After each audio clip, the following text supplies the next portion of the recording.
പണ്ട് റിട്ടയർമെന്റ് എന്ന് പറയുമ്പോൾ നാട്ടിൽ ഒരു ചാരുകസേരയിൽ ഇരിക്കുന്ന അപ്പച്ചനെയാണ് എനിക്ക് ഓർമ്മ വരുന്നത്. പക്ഷെ 50 വയസ്സിൽ റിട്ടയർ ആവില്ലല്ലോ. ഇവിടെ ഇപ്പൊ അത് നമ്മുടെ ചോയ്സ് അല്ലേ? NHSന്റെ പോലെ റിട്ടയർമെന്റ് എന്ന് പറഞ്ഞാൽ 65 വയസ്സാണ്. വരെ എത്ര രൂപ വേണമെന്നാണ് ചോദ്യം. എന്തായാലും ഞാനിപ്പോ കോടികളിൽ താഴെ ചിന്തിക്കുന്നില്ല. കാരണം ചില നാടെന്ന് ബ്രോ അങ്ങനെ ചിന്തിക്കുമ്പോൾ അങ്ങനെ ചാരുകസേര എന്ത് വന്നു എന്നുള്ളത് എനിക്ക് മനസ്സിലാവുന്നില്ല. ഒരു 30,000 രൂപ കിട്ടിക്കഴിഞ്ഞാൽ ഞാൻ അത്യാവശ്യം റിട്ടയർ ആവാൻ ഹാപ്പിയാണ്. ഇത് കിട്ടുന്ന കടയിൽ നിന്ന് കഴിച്ചാണ്. ഇത് തട്ടുകടയിൽ പോയി ഞങ്ങൾ രണ്ടുപേരും കഴിച്ചിട്ട് ആകെ ആവുന്ന 150 രൂപയാണ്. ഫ്രീഡം ആണ് ഹാപ്പിനെസ് എന്നുള്ളത്. So freedom of money, freedom of anything, അതിൽ ആണ് ഹാപ്പിനെസ് ഇരിക്കുന്നത്. പക്ഷേ ഈ പറഞ്ഞ പോലെ ഫ്രീഡം ഓഫ് മണി എന്ന് പറയുന്നിടത്ത് അതായത് ഈ ഒരു എമൗണ്ട് ഓഫ് ഇതിൽ എനിക്ക് ജീവിക്കാൻ പറ്റും. പക്ഷേ മണി കൂടുതലുണ്ടെങ്കിൽ വൈ നോട്ട് എന്നുള്ളതാണല്ലോ. പക്ഷെ ഞാൻ ആ ഒരു ടാർഗറ്റ് ഇടാത്ത എന്താണെന്ന് ചോദിച്ചു കഴിഞ്ഞാൽ, നിങ്ങൾ റിട്ടയർ ആവുന്ന സമയം അല്ലെങ്കിൽ നിങ്ങൾ പണിയെല്ലാം നിർത്തി നാട്ടിൽ ജീവിക്കാൻ അല്ലെങ്കിൽ നിങ്ങൾക്ക് ഇഷ്ടമുള്ള രാജ്യത്ത് ജീവിക്കാൻ തീരുമാനിക്കുന്നു, എത്ര രൂപ വേണം? എത്ര രൂപ എന്ന് പറയുന്നത് എൻ്റെ അടുത്ത് ചോദിക്കുകയാണെങ്കിൽ അത്യാവശ്യം നല്ല പൈസ വേണം എന്ന് ചിന്തിക്കുന്ന ഒരാളാണ് ഞാൻ. കാരണം എല്ലാവരും അങ്ങനെ തന്നെയാണ് ചിന്തിക്കുന്നത്. അത്യാവശ്യം നല്ല പൈസ വേണമെന്നാണ് എല്ലാവരും. അത് എന്താന്ന് വെച്ച് കഴിഞ്ഞാൽ, ഇപ്പോൾ റിട്ടയർമെന്റ് ഇവിടെ UK പോലുള്ള രാജ്യങ്ങളിൽ വന്നതിന് ശേഷം ഞാൻ കാണുന്ന കാഴ്ചപ്പാട് മാറി.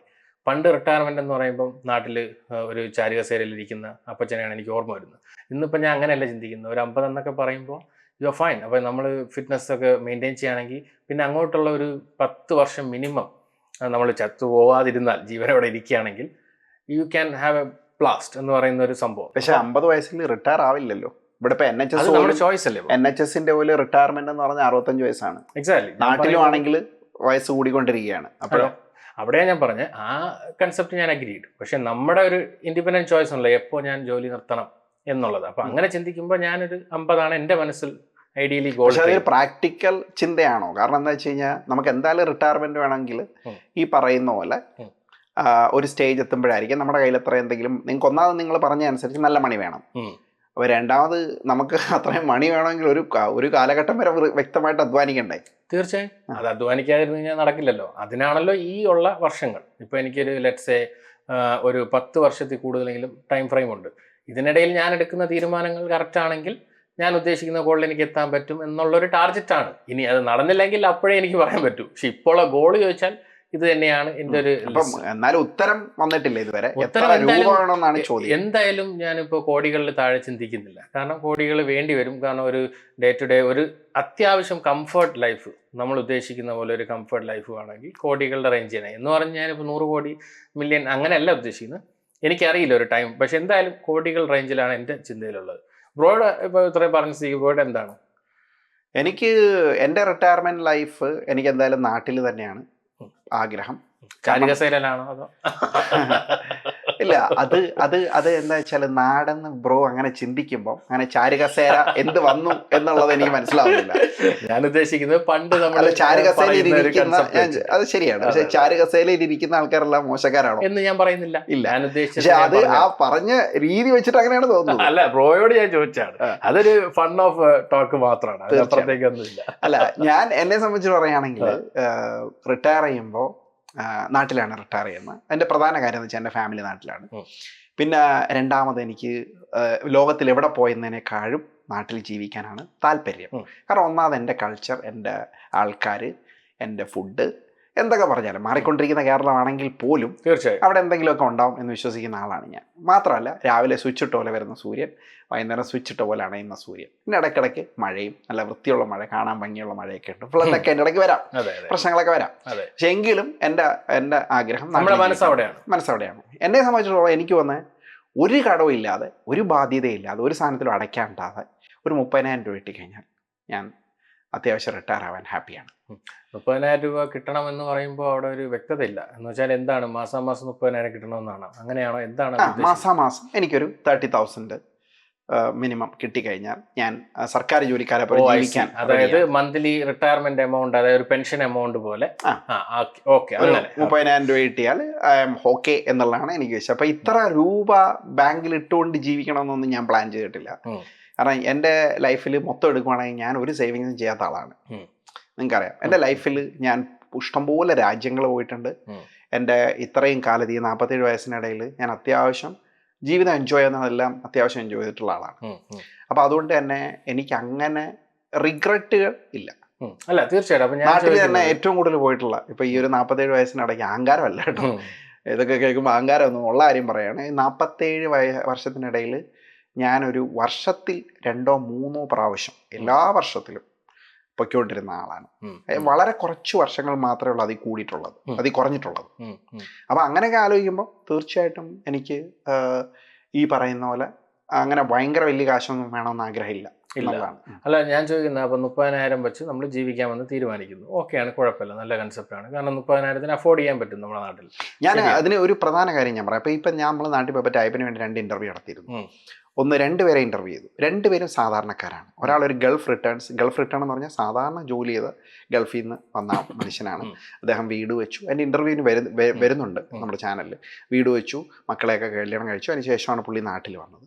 പുള്ളി പറഞ്ഞത് എനിക്ക് 20,000 രൂപ ആണ് പുള്ളിയുടെ ഒരു ടാർജറ്റ് മന്ത്രി. 15,000, 20,000 രൂപ അത് വെച്ചിട്ടാണ് പുള്ളി ജീവിക്കുന്നത്. അടുത്ത വേറൊരു കൂട്ടുകാരൻ്റെ പ്രശ്നം എന്ന് വെച്ചാൽ അദ്ദേഹത്തിൻ്റെ 2 കിഡ്നിയും പോയ ആളാണ്. അപ്പം പക്ഷേ എല്ലാവരും പുള്ളിയെ ഫ്രണ്ട്ഷിപ്പ് എന്ന് പറയുന്നത് അവിടെയാണ് കണ്ടത്. നമ്മൾ കുറേ ആൾക്കാർ കൂടെ സഹകരിച്ച് ആണ് കാര്യങ്ങൾ പോകുന്നത്. പക്ഷെ അവൻ്റെ ഒരു മന്ത്ലി ചിലവ് എനിക്ക് വന്നത് ഒരു 15,000, 20,000 രൂപയ്ക്ക് അടുത്താണ് വരുന്നത്. 5,000 രൂപ വാടക മുതൽ അങ്ങനെയാണ്. അപ്പം എനിക്ക് തോന്നുന്നത് ലിമിറ്റഡ് ആയിട്ട് നമുക്ക് സുഖമായിട്ട് സന്തോഷത്തോടുകൂടി ജീവിക്കാം. പക്ഷെ അൾട്ടിമേറ്റ്ലി എനിക്ക് ജീവിക്കാൻ പറ്റും അല്ലെങ്കിൽ വേറെ ആൾക്ക് ജീവിക്കാൻ പറ്റും എന്ന് വെച്ചുകൊണ്ട് മറ്റൊരാൾക്ക് ജീവിക്കാൻ പറ്റണമെന്ന് നിർബന്ധമില്ല. അത് ചോയ്സ് ഓഫ് ലൈഫാണ്. അപ്പൊ ഞാൻ അതാണ് ചോദിക്കുന്നത്, ജീവിക്കാൻ പറ്റത്തില്ല എന്ന് പറയരുത്. ഒരിക്കലില്ല, ജീവിക്കാൻ 100% പറ്റും. ഞാൻ ചോദിക്കുന്നത്, ഇപ്പോൾ ബ്രോ പറയുന്ന പോലെ ഒരു റിട്ടയർമെന്റ് ലൈഫാണ് ഉദ്ദേശിക്കുന്നത്. ഈ റിട്ടയർമെന്റ് ലൈഫിൽ നമുക്ക് 30,000-ൽ കവിഞ്ഞ് ഒരു ചെലവും വരില്ലെന്നാണോ ബ്രോ പറയുന്നത്? കാരണം സേവിങ്സ് വേണ്ട, അങ്ങനെ ഒരു കൺസെപ്റ്റ് ഇല്ല എന്നാണ്. ഇപ്പോൾ ഉദാഹരണം പറഞ്ഞു കഴിഞ്ഞാൽ, ഇപ്പം ഞാൻ ജീവിക്കുന്നത് എൻ്റെ വീട്ടിൽ ഞാൻ ആണ് ഏറ്റവും കൂടുതൽ ലാവിഷായിട്ട് ജീവിക്കാമെന്ന് എനിക്ക് തോന്നുന്നു. കൃത്യമായിട്ട് പറയാം. അപ്പം എൻ്റെ വീട്ടിലെ കാര്യങ്ങളൊക്കെ വെച്ച് നോക്കി കഴിഞ്ഞാൽ എൻ്റെ പേരൻസ് ആണെങ്കിലും എൻ്റെ ഭാര്യയുടെ പേരൻസ് ആണെങ്കിലും ഒക്കെ സർക്കാർ ജോലിക്കാരാണ്. അപ്പോൾ അവരൊക്കെ വളരെ ഈ പറയുന്ന പോലുള്ള വളരെ കൺസർവേറ്റീവ് ആയിട്ടുള്ള ലൈഫ് സ്റ്റൈൽ ജീവിച്ച ആൾക്കാരാണ്. സേവ് ചെയ്യുക, ഉള്ളതുകൊണ്ട് അഡ്ജസ്റ്റ് ചെയ്ത് ജീവിക്കുക എന്ന് പറയുന്ന രീതിയിൽ ജീവിച്ചവരെയാണ് ഞാൻ മൊത്തം കണ്ടിട്ടുള്ളത്. എൻ്റെ കുടുംബമേ അങ്ങനെയുള്ള ആൾക്കാരാണ്, കൂടുതൽ സർക്കാർ ജോലിക്കാരാണ്. അപ്പം അതുകൊണ്ട് തന്നെ ഞാനിപ്പോൾ നാട്ടിൽ പോയാൽ എനിക്ക് AC വേണ്ട. അപ്പോൾ കാരണം എന്ന് വെച്ചാൽ ചെറുക്കന് പണ്ട് പോലെ അലർജി ഉണ്ടായിരുന്നു. പിന്നെ നമ്മൾ പൊതുവെ അങ്ങനെ AC ഇട്ട് അങ്ങനെ ശീലിച്ചിട്ടില്ല, അവരാരും ശീലിച്ചിട്ടില്ല. അപ്പോൾ അതിനൊരു മാറ്റം ഞാൻ വരുത്താറുമില്ല. അപ്പോൾ എനിക്ക് അതുകൊണ്ട് ഓക്കെയാണ്. ആദ്യത്തെ കുറച്ച് ദിവസം ചെറിയ ബുദ്ധിമുട്ടുണ്ടാവും, പക്ഷേ പിന്നീട് ഓക്കെയാണ്. അപ്പം ഞാൻ AC ഉപയോഗിക്കാറില്ല. 2, ഇപ്പം നമ്മളെ സംബന്ധിച്ചിടത്തോളം നമുക്ക് തീർച്ചയായിട്ടും നമുക്ക് വേണ്ടുന്ന കാശ് എവിടെയാണെന്ന് ചോദിച്ചു കഴിഞ്ഞാൽ പ്രധാനമായിട്ടും നമുക്ക് വല്ലപ്പോഴും പോയി നല്ല ഫുഡ് കഴിക്കുക. അത് നല്ല ഫുഡെന്ന് ഞാൻ ഉദ്ദേശിക്കുക, എന്നെ സംബന്ധിച്ചിടത്തോളം എനിക്ക് നാടൻ ഫുഡുകളാണ് ഇഷ്ടം. ഇപ്പോൾ ഉദാഹരണം പറഞ്ഞാൽ ചപ്പാത്തി, ദോശ, പൊറോട്ട, അപ്പം, പുട്ട്, ഇതൊക്കെ കിട്ടുന്ന കടയിൽ നിന്ന് കഴിച്ചാണ്. തട്ടുകടയിൽ പോയി ഞങ്ങൾ 2 പേര് കഴിച്ചിട്ട് ആകെ ആവുന്ന 150 രൂപയാണ്. ആ ഒരു രീതി പറയണം. അവിടെ നമ്മൾ ലുബ്ധിച്ച് ജീവിക്കല്ല, പക്ഷെ എൻ്റെ ഇഷ്ടം അതാണ്. പിന്നെ പല സാധനങ്ങൾ, ഇപ്പോൾ ഉദാഹരണം പറഞ്ഞാൽ എനിക്കിപ്പം വയറിന് ചെറിയ ഈ ലാക്ടോസ് ഇൻടോളറൻസ് പോലെ പ്രശ്നമുണ്ട്. ഈ നാട്ടിൽ ജീവിച്ചിട്ടുണ്ടാകുന്നതാണോന്ന് എനിക്കറിയില്ല. ഇപ്പോൾ ഷുഗർ, ചില സർട്ടൻ ഷുഗറി ഫുഡും പ്രോസസ് ഫുഡൊക്കെ വയറിന് ഇച്ചിരി പണിയാണ്. അപ്പോൾ അതുകൊണ്ട് തന്നെ എനിക്കിപ്പം സത്യം പറഞ്ഞാൽ അങ്ങനെയുള്ള സാധനങ്ങളൊന്നും വേണ്ട. എനിക്ക് ആകെ വേണ്ട ഒരു കോഫി, ഒരു നല്ല എന്താ പറയുക, ഒരു കട്ടൻ കാപ്പിയോ അല്ലെങ്കിൽ അങ്ങനെയുള്ള കോഫി, ആ ടൈപ്പുള്ള സാധനങ്ങളൊക്കെയാണ് താല്പര്യം. പിന്നെ ഒബ്വിയസ്ലി മീൻ വേണം, ഇറച്ചി വേണം, ഇങ്ങനെ വല്ലപ്പോഴും. അത് ഡെയിലി നിർബന്ധമില്ല, നമുക്ക് ഇന്നതേ കഴിക്കുമെന്ന് ഒരു നിർബന്ധമില്ല. സിനിമ കാണണം വല്ലപ്പോഴും. പിന്നെ ഈ പറയുന്ന പോലെ അങ്ങനെ ജീവിച്ചോണം. അല്ലാതെ ഈ നാട്ടിൽ പോയി ആൾക്കാരുടെ അടുത്ത് എന്താണ് കല്യാണത്തിന് പോവുക, അവർക്ക് കൊടുക്കുക അല്ലെങ്കിൽ ഇവർക്ക് കൊടുക്കുക, അങ്ങനെയുള്ളത് നമ്മൾ എല്ലാം കൂടെ വെച്ചുകൊണ്ട് ഒരിക്കലും നമുക്കൊരു കാര്യം നടക്കില്ല. അതാ ഞാൻ ചോദിക്കാം. അപ്പോൾ ഒരു യാത്ര ചെയ്യണമെന്ന് ആഗ്രഹം വന്നാൽ അപ്പോൾ എന്ത് ചെയ്യും? യാത്ര എന്ന് പറയുന്നത് ഞാൻ പറഞ്ഞിട്ടുണ്ട് എത്ര രാജ്യങ്ങളിൽ യാത്ര ചെയ്തു. യൂറോപ്പിലെ കുറെ രാജ്യങ്ങൾ യാത്ര, അമേരിക്ക പോയിട്ടുണ്ട്. പക്ഷേ ഇനി അങ്ങോട്ട് പോകണമെന്ന് ഇനി അങ്ങോട്ട് അപ്പൊ അവിടെ പറഞ്ഞു വന്നത്, അപ്പൊ എൻ്റെ ലൈഫിൽ ഇന്ത്യയിലെ മൊത്തം സ്ഥലങ്ങൾ ഞാൻ ഇന്നുവരെ കണ്ടിട്ടില്ല. ഞാൻ ഏറ്റവും കൂടുതൽ ഇഷ്ടപ്പെടുന്ന ട്രെയിൻ യാത്രയാണ്. സത്യം പറയാം, എൻ്റെ ജീവിതത്തിൽ ഏറ്റവും ഇഷ്ടമുള്ള യാത്ര ട്രെയിൻ യാത്ര. ആ ട്രെയിനിൽ ഇരിക്കുന്ന നല്ലൊരു മെഡിറ്റേഷൻ ഫീലിംഗ്, ആൾക്കാരെ കാണുക, കാറ്റടിക്കുക, ചായ ചായ ചായ പോവുക, അതൊക്കെ ഫീൽ. അപ്പോൾ തീർച്ചയായിട്ടും ഒരു യാത്ര പോകണമെങ്കിൽ ഞങ്ങളിപ്പം എവിടെയാണ്, കോഴിക്കോട് പോയി, ഊട്ടി പോയി, ഇവിടെ ഒക്കെ പോയത് ഞങ്ങൾ ട്രെയിനിലാണ് പോയത്. അവിടുന്ന് പിന്നെ കോഴിക്കോട് എന്നിട്ട് ഒരു ടാക്സി വിളിച്ചാണ് പോയത്. അപ്പം അങ്ങനെയൊക്കെയാണ്. അപ്പോൾ ഇവിടെയൊക്കെ ഇഷ്ടംപോലെ സ്ഥലങ്ങളുണ്ട് നമുക്ക് എൻജോയ് ചെയ്യാൻ പറ്റിയ. ഞാൻ ഇഷ്ടപ്പെടുന്ന ലാൻഡ്സ്കേപ്പുകളും ചെറിയ സ്ഥലങ്ങളുമാണ്. അപ്പോൾ ഇത് ഞാൻ പറയുന്ന എൻ്റെ കാര്യങ്ങൾ വെച്ചിട്ട് തീർച്ചയായിട്ടും പറയുന്നത്. തീർച്ചയായിട്ടും ഓരോരുത്തർ ജീവിക്കണമെങ്കിൽ എങ്ങനെയുള്ളതാണ്. അപ്പോൾ അതുകൊണ്ട് തന്നെ എനിക്ക് അങ്ങനെയുള്ള സ്ഥലങ്ങൾ ഇഷ്ടമാണ്. ഞാൻ കുഞ്ഞിലെ മുതൽ ഞങ്ങൾ കൊണ്ടുപോയിട്ടുള്ളതും അങ്ങനെയുള്ള സ്ഥലങ്ങളിലാണ്. അപ്പോൾ അതുകൊണ്ട് എന്നെ സംബന്ധിച്ചിടത്തോളം എനിക്ക് അതൊന്നും ഭയങ്കര വലിയ ചിലവിൻ്റെ ആവശ്യമില്ല. എനിക്കിപ്പോൾ ചെറിയൊരു മീൻ പിടിക്കാൻ പോയാലോ, അല്ലെങ്കിൽ നമ്മളെ അടുത്തുള്ളൊരു നല്ലൊരു ലാൻഡ്സ്കേപ്പിൽ പോയി ചുമ്മാ അവിടെ ഇരുന്നാലോ, കൂട്ടുകാരുടെ അടുത്ത് 2 സൊറ പറഞ്ഞാലോ, ഒക്കെ ഒരു ചായ കുടിക്കാൻ പോയാലോ ഒക്കെ ആ ഒരു സന്തോഷം കിട്ടുന്ന ആളാണ്. മനസ്സിലായി. അല്ല, അതൊക്കെ ശരിയാണ് ബ്രോ. ഞാൻ പറയുന്നത് നമ്മളിപ്പോൾ ഒരു 30,000 കണക്ക് പറയുമ്പോഴും നമ്മൾ ചിന്തിക്കണേ, ഇപ്പോൾ ഒരു ഇവിടെ നിന്ന് നമ്മൾ മണാലി പോകുന്നു, എന്തായാലും 1000 രൂപയ്ക്ക് പോകാൻ പറ്റില്ല ഫോർ എക്സാമ്പിൾ. അപ്പോൾ അതിനൊരു ബഡ്ജറ്റ് വേണം. ഇപ്പോൾ നമ്മളൊരു ഫാമിലി ആയിട്ട് പോവുകയാണെങ്കിൽ അത്രയും എമൗണ്ട് എന്ന് കിട്ടും. പക്ഷേ നമ്മുടെ ഒരു ലീവിങ് എക്സ്പെൻസിന് 30 നമ്മൾ കണക്കൂട്ടുന്നെങ്കിൽ സ്വാഭാവികമായിട്ട് ഇത് എക്സ്ട്രാ ബഡ്ജറ്റ് അല്ലേ വരുന്നത്. പക്ഷേ ഇതിനകത്ത് ഒരു കുഴപ്പമെന്ന് വെച്ചാൽ ഇപ്പം നമ്മൾ പറക്കണം എന്ന് വിചാരിച്ചാൽ ഇഷ്ടംപോലെ പറക്കാൻ സൗകര്യമുണ്ട്. തീർച്ചയായും ഭൂമി മൊത്തം പറക്കാം. 100%. അതെ അതെ. അപ്പോൾ ആദ്യം മണാലി പോകണമെന്ന് വിചാരിക്കാം, അതിനുശേഷം നമുക്ക് അമേരിക്കയിൽ പോകണമെന്ന് വിചാരിക്കാം, തീർച്ചയായും അതിനുശേഷം ചൈനയിൽ പോകാനുണ്ട്. ഇഷ്ടംപോലെ സ്ഥലം കിടക്കുന്നു, ഇഷ്ടംപോലെ സ്ഥലമുണ്ട് പോകാൻ ലോകത്തിൽ. അവിടെയൊക്കെ തന്നെ ഇഷ്ടംപോലെ ഷോപ്പിംഗ് കോംപ്ലക്സുകളുണ്ട്, പല പല സാധനങ്ങൾ വാങ്ങിക്കാം. എൻ്റെ അടുത്ത് ഞാൻ ഈ 15,000 രൂപ വാങ്ങിക്കുന്ന ആൾ പറഞ്ഞൊരു കാര്യം എന്ന് വെച്ചാൽ, അദ്ദേഹം ഇന്നുവരെ ലുലുമാളിൽ പോയിട്ടില്ല. അല്ല, ലുലുമാളിൽ ഒരു പ്രാവശ്യമേ പോയിട്ടുള്ളൂ. ലുലുമാള് വീടിന് തൊട്ടടുത്താണ്, 5 മിനിറ്റേ ഉള്ളൂ ലുലുമാളിൽ പോകാൻ. എന്തുകൊണ്ടാണ് പോകാത്തതെന്ന് വെച്ച് കഴിഞ്ഞാൽ അവിടെ പോയി കഴിഞ്ഞാൽ എൻ്റെ കാശിലാവുമെന്ന് എനിക്കറിയാം. കാരണം പിശുക്കനായോണ്ടല്ല, എൻ്റെ ബഡ്ജറ്റിൽ എനിക്ക് ജീവിച്ചേ പറ്റൂ എന്ന് പറയുന്നുണ്ട്. പക്ഷെ അത് സങ്കടപ്പെട്ടാണോ എന്ന് ചിന്തിക്കരുത്. അവിടെയാണ് കുഴപ്പം. ഇപ്പൊ നിങ്ങളുടെ സങ്കടം നിങ്ങളുടെ സന്തോഷമല്ല എൻ്റെ സന്തോഷം അല്ലേ? തീർച്ചയായും. എന്ന് പറയുന്നത് ചിലപ്പോൾ ഞാൻ ഈ പറയുന്ന പോലെ ലാൻഡ്സ്കേപ്പിൽ പോയിരിക്കുന്നു, ചെറിയ സ്ഥലങ്ങൾ കാണുന്നു, പിന്നെ കുളത്തിൽ പോയി കുളിക്കുന്നു, നിങ്ങൾക്ക് സന്തോഷമായിരിക്കില്ല. തീർച്ചയായും. അതുപോലെ തന്നെ തിരിച്ച് നിങ്ങൾ ചെയ്യുന്ന കാര്യങ്ങൾ എനിക്ക് സന്തോഷമാണ് എന്ന് പറയുന്നിടത്ത് ആണ് എനിക്ക് തോന്നുന്നത് പിന്നെ മാറ്റങ്ങൾ വരിക. അപ്പോൾ ഞാൻ ചോദിക്കുന്നത്, മെഡിക്കൽ എക്സ്പെൻസ് അങ്ങനെയുള്ള ചിലവുകൾ വന്നാൽ പെട്ടെന്ന് അൺഎക്സ്പെക്റ്റഡ് ആയിട്ടൊരു സാഹചര്യം വരും. അപ്പോൾ ആ ചിലവുകൾ നമ്മൾ കടമായി മാറുന്നില്ലേ? തീർച്ചയായിട്ടും. അത് ഇപ്പൊ ഏതൊരു കാര്യത്തിനും ലൂപ്പ് ഹോൾസ് ഉണ്ട്. ഇന്നത്തെ കാലത്ത് ഇൻഷുറൻസുകളുണ്ട്. ഇപ്പൊ നാട്ടിലാണെങ്കിൽ പോലും ഇൻഷുറൻസുകളുണ്ട്. അതിനപ്പുറം മറ്റൊരു പ്രധാന കാര്യം എന്ന് വെച്ചാൽ മെഡിക്കൽ എക്സ്പെൻസ് എന്ന് പറയുന്നത് എങ്ങനെയാണ് വരിക? എന്താണ് മെഡിക്കൽ എന്ന് പറയുന്ന പ്രശ്നം എങ്ങനെയാണ് വരുന്നതെന്നാണ് ബ്രോ ചിന്തിക്കുന്നത്? ഡിപ്പെൻസ് ആണ്, നമ്മുടെ ബോഡിയിൽ എന്ത് സംഭവിക്കുന്നു, നമ്മൾ എന്ത് ചെയ്തു, ഒന്നും പറയാം. പക്ഷേ ഞാൻ വിശ്വസിക്കുന്നത്, അല്ലെങ്കിൽ ഇപ്പോഴത്തെ സയൻസിന്റെ പോക്കനുസരിച്ച് സയൻസ് പറയുന്നതും, ഒരു 80% കൂടുതൽ അസുഖങ്ങൾ നമ്മുടെ ലൈഫ് സ്റ്റൈൽ ഡിസീസസ് ആണ് അല്ലേ? നമ്മൾ പിന്നെ എന്ത് കഴിക്കുന്നു, നമ്മൾ എങ്ങനെ ജീവിക്കുന്നു, അല്ലെങ്കിൽ നമ്മൾ ശരീരത്തിലേക്ക് കയറ്റുന്ന സാധനങ്ങൾ, എക്സസൈസ് ഇല്ലായ്മ, ഇതൊക്കെ ആയിരിക്കാം. അപ്പം തീർച്ചയായിട്ടും നമ്മളൊരു നല്ല ലൈഫിലൂടെ പോയാൽ, ഇന്ന് വരെ ടച്ച് വുഡ് ഈ 47-ാമത്തെ വയസ്സിൽ ഞാൻ നിൽക്കുമ്പോൾ എൻ്റെ കിഡ്നി, അതായത് ഞാൻ ഇവിടെ വന്നിട്ട് പിന്നെ വെള്ളം കുടി കുറവായിരുന്നു. അപ്പോൾ അതുകൊണ്ട് തന്നെ കിഡ്നി പിന്നെ സ്റ്റോൺ വന്നിട്ടുണ്ട്. അതൊഴിച്ച് എനിക്കിന്ന് വരെ ഒരു പ്രശ്നവും വന്നിട്ട് ഹോസ്പിറ്റലിൽ പോയിട്ട് വേണ്ട അവസ്ഥ വന്നിട്ടില്ല. തീർച്ചയായും. അപ്പം എന്ന് പറയുന്ന പോലെ അത് എന്നും അങ്ങനെ ആവണമെന്നൊന്നും.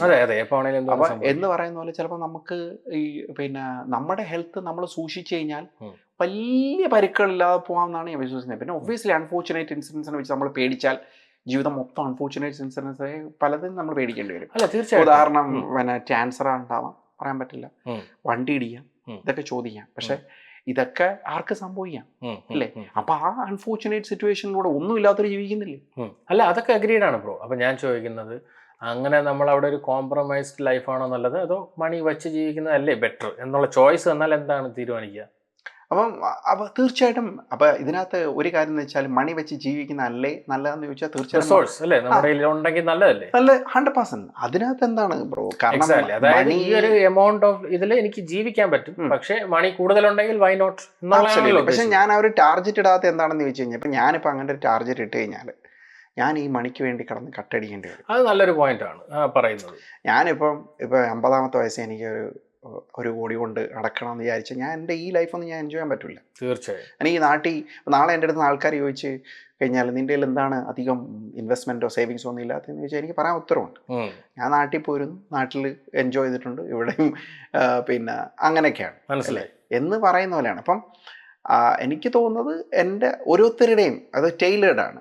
ഇപ്പം നമ്മൾ ഇതൊരു ടോക്ക് നമ്മുടെ ഒരു ചാനലിൽ ഇട്ടതുമാണ്. അപ്പൊ ഇട്ടപ്പോഴാണല്ലോ ചിലർ 50 കോടി ഇട്ടു, ചിലർ 1 കോടി പറഞ്ഞു, ചിലർ 50 ലക്ഷം, ചിലർ പറഞ്ഞു സേവിങ്സേ വേണ്ട, ചിലർ പറഞ്ഞു സ്റ്റോക്ക് മാർക്കറ്റിന് ഇട്ട് വെച്ചിട്ടുണ്ട് അല്ലേ? അപ്പൊ ഓരോരുത്തരുടെ ഒപ്പീനിയൻ ഇങ്ങനെ ഡിഫർ ആണ്. പക്ഷെ എനിക്ക് തോന്നുന്നു ബ്രോ, എപ്പോഴും നമുക്ക് ഏറ്റവും താഴ്ന്ന സാഹചര്യത്തിൽ നമ്മൾ പോയാലും ജീവിക്കാൻ നമുക്ക് പറ്റണം എന്ന് പറയുന്ന ഒരു മെന്റൽ സ്റ്റേറ്റ് ആണ് വളരെ എനിക്ക് തോന്നുന്നത് ഇമ്പോർട്ടൻറ്റ്. നാളെ ഇപ്പം ഞാൻ ഈ ബോസ് ഉഡിൻ്റെ ഉടുപ്പിട്ടുകൊണ്ടിരിപ്പുണ്ട്, നാളെ പിന്നെ എനിക്ക് ഇടാൻ പറ്റിയില്ലെന്ന് വരും. പക്ഷെ അത് ഓർത്തിട്ട് നമ്മൾ അതിനെക്കുറിച്ച് വിഷമിച്ചിട്ട് കാര്യമുണ്ടോ? അല്ല, 100% ബ്രോ. ഞാൻ എപ്പോഴും ചിന്തിച്ചതും എനിക്ക് മനസ്സിലായി. ഇപ്പം ചിലർ പറയാറുണ്ട്, പണ്ട് എൻ്റെ പപ്പയൊക്കെ പറയാം, അതായത് ബോംബെയിൽ പോയി ജീവിച്ചിട്ടുള്ളവൻ ഏത് ലോകത്തും പോയി ജീവിക്കുമെന്ന് പറയും. എന്താണെന്ന് വെച്ചാൽ അവിടുത്തെ ലൈഫും അവിടുത്തെ അവരുടെ സ്ട്രഗിൾസ് അങ്ങനെയായിരുന്നു. അപ്പോൾ എന്ന് പറയുന്നിടത്ത് എനിക്കൊന്നും അതിൻ്റെ ഏഴായിരത്തുള്ള എക്സ്പീരിയൻസ് ഇല്ല സ്വാഭാവികമായിട്ടും. പക്ഷേ ഞാൻ തന്നെ എനിക്ക് ഓർമ്മയുണ്ട്, പണ്ട് വർഷങ്ങൾക്ക് മുമ്പാണ്, ഒരു 10-13 വർഷം മുമ്പ് നമ്മുടെ ഫ്രണ്ടിൻ്റെ വീട്ടിൽ പോയതാണ്, ഇവിടെ നിന്ന് കുറച്ച് ദൂരം. അപ്പോൾ അവിടെ പോയപ്പോഴത്തേക്ക് പെട്ടെന്ന് എനിക്ക് ഭയങ്കര ഡിസ്കംഫോർട്ടായി. കാരണം വീടൊക്കെ ഒരുമാതിരി അഴുക്കായി, മൊത്തത്തിൽ കിച്ചൺ സ്പോട്ടാണ്. അപ്പോൾ ഇവിടെ അവന്മാർ കൂളായിട്ട് കയറി ഇരിക്കും. അപ്പോൾ എനിക്ക് ഒന്നിലോട്ടും അങ്ങോട്ട് അഡ്ജസ്റ്റ് ആവാൻ. പക്ഷേ അതേ അവിടെ ഞങ്ങൾ ഒരു ദിവസമൊക്കെ ഇരുന്നങ്ങ് ഇതായി കഴിഞ്ഞപ്പോൾ പിന്നെ എനിക്കത് നോർമലായി. അത്രയ്ക്ക് സിമ്പിളാണ്. അത്രേ ഉള്ളൂ. നമ്മൾ രഹസ്യം ഷൂട്ടിങ്ങിന് പോയപ്പോൾ ആദ്യം നമ്മൾ തറയിലല്ലേ കിടന്നത്? എക്സാക്ട്ലി. ആയിട്ട് തറയിലാണ് നമ്മൾ രണ്ടുപേരും അവിടെ കിടന്നത്. കുറച്ച് ദിവസം അവിടെ കിടന്നത്. ശരിയാ. ആദ്യത്തെ ദിവസം എനിക്ക് ഈ പറഞ്ഞ പോലെ ബുദ്ധിമുട്ടുകളുണ്ടായിരുന്നു. പക്ഷെ ഇത് എന്താണെന്നറിയോ ബ്രോ, നമ്മൾ സങ്കല്പിക്കുന്ന സാധനം എന്താണോ, ഇപ്പം നമ്മൾ മനസ്സ് ജനല് തുറന്ന് ഇങ്ങനെ വൈഡാക്കിയിട്ട് ഇതെല്ലാം കണ്ട് ഇതാണ് എൻ്റെ ലോകം എന്ന് സങ്കല്പിച്ചുകൊണ്ടിരുന്ന അതേ പറ്റും. അതേസമയം ഈ ജനൽ അടച്ച് നമ്മുടെ ലോകം ഈ ചെറിയ ലോകമാണെന്ന് ചിന്തിച്ച് ജീവിച്ചാൽ ഏത് സാഹചര്യത്തിൽ നമുക്ക് ജീവിക്കാമെന്ന് ഞാൻ എപ്പോഴും വിശ്വസിക്കുന്നതാണ്. കാരണം ഇതിനപ്പുറം ആൾക്കാർ ജീവിച്ചിട്ടുണ്ട്. ഈ വീടും കൂടും ഈ പറയുന്ന ഇതൊന്നും ഇല്ലാതെ അവിടെ മനുഷ്യൻ ജീവിച്ചിട്ടില്ലേ? 100%. എത്രയോ പേര് ജീവിച്ചിട്ടുണ്ട്. എന്തായിരുന്നു, എങ്ങനെ ജീവിച്ചാണ് അവർ? വെറും ഫുഡ് മാത്രം നോക്കിയിട്ടാണ്. പക്ഷെ ആ മെന്റാലിറ്റിയാണ്, മെന്റൽ ഇതാണ്. മറ്റുള്ളവരെന്ത് വിചാരിക്കും എന്ന് പറയുന്ന ഒരു എൻ്റെ ലൈഫ് സ്റ്റേറ്റസ് ഇങ്ങനെ പോയില്ലെങ്കിൽ, ഇത് താഴ്ന്നു കഴിഞ്ഞാൽ അതാണ് എല്ലാവരുടെയും പ്രശ്നം. ഈഗോ. അത് തന്നെയാണ് ബ്രോ. ഇതിപ്പോൾ എല്ലാവരും എന്തിനാണ് എനിക്ക് ഇത്ര രൂപ വേണമെന്ന് പറയുന്നത്, പലപ്പോഴും കംഫർട്ടിനേക്കാളും കൂടുതൽ പലരെയും കാണിക്കാനാണ്. അല്ല, 100% ബ്രോ. ഇപ്പം വരുന്ന മോട്ടിവേഷൻ, സക്സസ് സ്റ്റോറീസ്, ഇതൊക്കെ നോക്കിക്കഴിഞ്ഞാൽ ഇങ്ങനെ ആകണം എന്നൊരു പോർട്രയൽ നിങ്ങൾക്ക് തരികയാണ്. പക്ഷെ ഇങ്ങനെ ആവണമെന്ന് ആര് പറയുന്നു എന്ന് പറയുന്നിടത്താണ് ചോദ്യത്തിന് പ്രസക്തി. ബ്രോ ഇപ്പൊ എന്താണ് മണി ഈസ് ഓൾവേസ് നീഡഡ് എന്നുള്ളൊരു ചിന്താഗതിക്കാരന്. പക്ഷേ ബ്രോ പറഞ്ഞ പോലത്തെ മൈൻഡ് സെറ്റ് എനിക്ക് പണ്ടേ ഉണ്ട്. റിയലി സ്പീക്കിംഗ്, ഞാൻ ബ്രോയ്ക്ക് അറിയാം ഒട്ടും മെറ്റീരിയലിസ്റ്റിക് അല്ല. എനിക്ക് എന്ത് ലിമിറ്റഡ് ആയിരുന്നാലും ഐ റിയലി ഡോണ്ട് കെയർ. എന്നെക്കാളും മെറ്റീരിയലിസ്റ്റിക് അല്ല ബ്രോ, ഒട്ടും അല്ല. അപ്പോൾ അതുകൊണ്ട് തന്നെ എനിക്ക് അങ്ങനെ ഒരു പ്രശ്നം വരില്ല എന്ന് എനിക്ക് 100% അറിയാം ലൈഫിൽ. പക്ഷേ വൈ നോട്ട്, മറ്റേ മലയും കുന്നും ആഗ്രഹിച്ചാലേ മറ്റേ ചെറിയൊരു ഇതെങ്കിലും കിട്ടുള്ളൂ എന്ന് പറയുന്ന പോലെ യു എയിം ഫോർ ബിഗ്, നടന്നില്ലെങ്കിൽ നടക്കണ്ട എന്നുള്ള അപ്രോച്ചാണ്. അപ്പോൾ അതുകൊണ്ടാണ് ഞാൻ നേരത്തെ ചോദിച്ചപ്പോൾ പറഞ്ഞത് ഡെഫിനറ്റ്ലി കുറച്ച് കോടികൾ കിടക്കട്ടെ, അപ്പോൾ ഒരു യാത്ര ചെയ്യണമെങ്കിൽ യാത്ര ചെയ്യാം, എന്തുകൊണ്ട് ചെയ്യാം, നടന്നില്ലേ ഉള്ളത് വെച്ചാൽ അങ്ങ് ലിമിറ്റഡ് ആയി ജീവിക്കുക. അത്രയും എനിക്കൊന്ന് മെന്റാലിറ്റി ആയിരിക്കാം. കാരണം എന്ന് വെച്ചാൽ ഞാൻ എപ്പോഴും ചിന്തിക്കുന്നത് വേഴ്സ്റ്റ് കേസ് സിനാരിയോ ചിന്തിക്കാറുണ്ട്. ഇങ്ങനെയാണെങ്കിൽ അപ്പം അങ്ങനെ ചിന്തിച്ചു കഴിഞ്ഞാൽ പിന്നെ വലിയ സംഭവം വേറൊന്നും വന്നില്ലെങ്കിലും നമ്മളൊരു വലിയ പടുകുഴിയിലേക്ക് പോകില്ല എന്നുള്ള പഠനമായിരിക്കാം. പക്ഷെ നല്ലതാണോ ചീത്താണോ എന്ന് എനിക്കറിയില്ല. അതായിരിക്കാം ഞാൻ അങ്ങനെ ചിന്തിക്കുന്നത്. നിങ്ങൾ ഈ രീതിയിൽ ചിന്തിക്കുക. തീർച്ചയായും അത് തന്നെ. അപ്പൊ അതാണ് ഓരോരുത്തർ ചിന്തിക്കുന്ന ഓരോ രീതികളിലാണ്. അപ്പൊ ഡെഫിനറ്റ്ലി നമുക്ക് ഇത് പ്രേക്ഷകർക്ക് വിട്ടുകൊടുക്കാം. അബ്സല്യൂട്ട്ലി. ഇതൊന്നും പറയട്ടെ. അതെ, നിങ്ങൾ പറയാ ഇതൊന്നും എന്താ പറയാ, ഇങ്ങനെ ഒരു സെറ്റ് റൂളൊന്നും ഇല്ല. ഇത്ര രൂപ ഉണ്ടെങ്കിൽ എനിക്ക് ജീവിക്കാം, എത്ര രൂപ ഉണ്ടെങ്കിൽ. ഇത് എനിക്ക് മനസ്സിലായത് ഓരോരുത്തരുടെയും ഇൻഡിവിജ്വൽ നീഡ്സ്, അവരിഷ്ടപ്പെടുന്ന ഒരു അവരെന്താണ് ഹാപ്പിനെസ് എന്ന് ഡിഫൈൻ ചെയ്ത് വെച്ചിരിക്കുന്നിടത്താണ് ഈ സാധനങ്ങളെല്ലാം വർക്ക് ചെയ്യുന്നത്. എക്സാക്ട്ലി. ഹാപ്പിനെസ് ഞാൻ എപ്പോഴും സിമ്പിളായിട്ട് പറയില്ലേ, ഞാൻ എപ്പോഴും മനസ്സിലാക്കിയ ഒരു സാധനം ഇതാണ്, ഫ്രീഡം ആണ് ഹാപ്പിനെസ് എന്നുള്ളത്. So freedom of money, freedom of anything, അതിൽ ആണ് ഹാപ്പിനെസ് ഇരിക്കുന്നത്. പക്ഷേ ഈ പറഞ്ഞ പോലെ ഫ്രീഡം ഓഫ് മണി എന്ന് പറയുന്നിടത്ത് നിങ്ങൾ എവിടെ അത് ഫ്രീഡം കൊടുക്കാൻ ആഗ്രഹിക്കുന്നു എന്നുള്ള ചോദ്യചിഹ്നം എല്ലാവർക്കും വ്യത്യസ്തമാണ്. അവിടെയാണ് അതിൻ്റെ ഒരു ഡിഫറൻസ് വരുന്നത്. പക്ഷേ ഇതാണ് എനിക്ക് എപ്പോഴും ഹാപ്പിനെസ് ബ്രോ പറഞ്ഞപ്പോൾ പെട്ടെന്ന് തോന്നിയത്. എല്ലാത്തിനും ഒരു പരിധിയുണ്ട്, എല്ലാത്തിനും ഒരു ഇതുണ്ട്. തീർച്ചയായിട്ടും നമ്മൾ പണ്ടും പറഞ്ഞിട്ടുണ്ട്, മണി എന്ന് പറയുന്നത് ഇറ്റ്സ് എ വെരി പിന്നെ എന്താ പറയുക, നമ്മൾക്ക് വളരെ ഈസി ആയിട്ട് കാര്യങ്ങൾ എപ്പോഴും ആ ഒരു സൈഡ് വറി അവോയ്ഡ് ചെയ്യാവുന്ന ഒരു സംഭവമാണ്. But at the same time എത്ര എന്നുള്ളിടത്താണ് തീർച്ചയായും അവിടെ ഒരു ചോദ്യം വരുന്നത്. ഇത് പിന്നെ നമ്മൾ മുമ്പ് പറഞ്ഞ പോലെ തന്നെ തീർച്ചയായിട്ടും ഇത് ഓരോരുത്തരുടെ രീതിക്ക് അനുസരിച്ചാണ് ഈ കാര്യങ്ങൾ പോകുന്നത്. അപ്പം നിങ്ങൾക്ക് എത്ര രൂപ വേണ്ടി വരും നമ്മൾ ചോദിച്ചാണ്. എങ്കിലും നമ്മളുടെ ഈ ഒരു വീഡിയോയിലൂടെ വീണ്ടും ചോദിക്കുകയാണ്, നിങ്ങൾക്ക് റിട്ടയറായി സ്വസ്ഥമായിട്ട് ജീവിക്കണമെങ്കിൽ എത്ര രൂപ അക്കൗണ്ടിൽ വേണം? നിങ്ങളുടെ ഇഷ്ടങ്ങൾ, നിങ്ങൾക്ക് എന്തൊക്കെയാണ് റിട്ടയർമെന്റിൽ ചെയ്യാൻ താല്പര്യമുള്ള കാര്യങ്ങളൊക്കെ പറയാം. എത്ര വയസ്സിൽ റിട്ടയർ ചെയ്യണം എല്ലാം പറഞ്ഞോ, നമുക്ക് കേൾക്കാം. So let's time.